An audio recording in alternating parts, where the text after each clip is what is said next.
straight back. So to follow up on that, I think in the recent history, the Democrats have had a communications problem. So if the message going into 2020 is not going to solely be an anti-Trump message, Yeah. what is the positive message for the American people? Yeah, that no, it's a everybody great, can rally behind? yeah, it's a great question, and traditionally we have had communication challenges.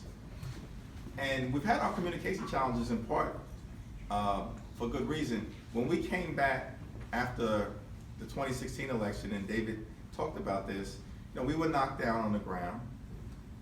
Trump won, didn't take back the House, didn't take back the Senate. And Cheri Bustos, who's now the chair of the DCCC, David Cicilline, a good friend of mine from Rhode Island, former mayor of Providence, and myself, we were elected as co-chairs for the House Democratic Policy Communications Committee, which basically is the messaging arm for House Democrats. So we were charged with working with the entire caucus to develop a message to more clearly communicate to the American people.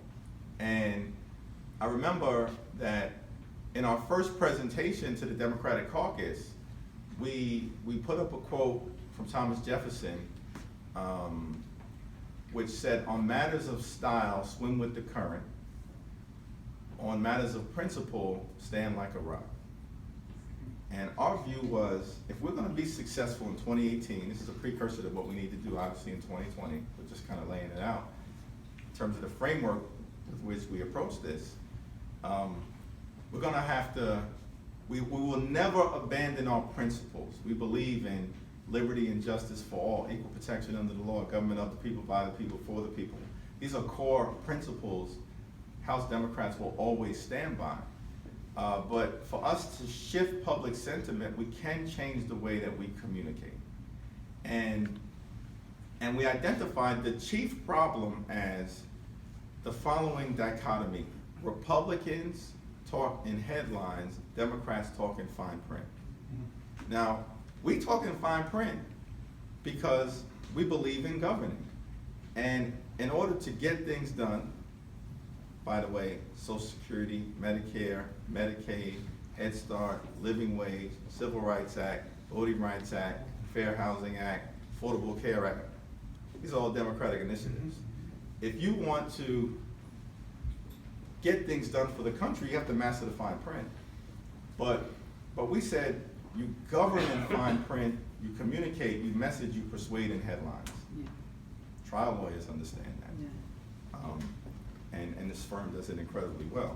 And so we said, we're gonna have to start communicating with simplicity and repetition, a simple message that we repeat over and over and over again. And we managed to do it on healthcare.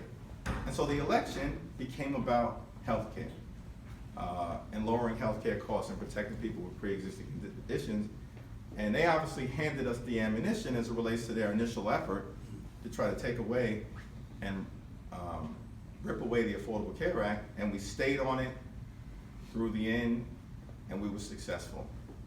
I think in a presidential context, a lot is gonna depend on who our nominee is, right, to carry the message. And they're gonna have to learn both from, I think, what we were able to do effectively in 2018 with a simple message, honing in on a kitchen table pocketbook issue. In that instance, it was on healthcare, and just drive it all the way home and not be distracted. And in 2016, you know, we didn't have a clear-throated economic message coming from our nominee, who I campaigned for. She would have been a brilliant president, but the messaging wasn't really there. And I think moving forward, what we as Democrats want to achieve, I think, is prosperity in every single zip code. Right? I mean, that's the American idea. That's what we want. That's what we as Democrats wake up wanting to achieve. And not to take away anything from people who have been successful, that everyone has to do their fair share, but prosperity in every single zip code, and then bringing that to life, you know, on jobs and on retirement security and on education, on healthcare.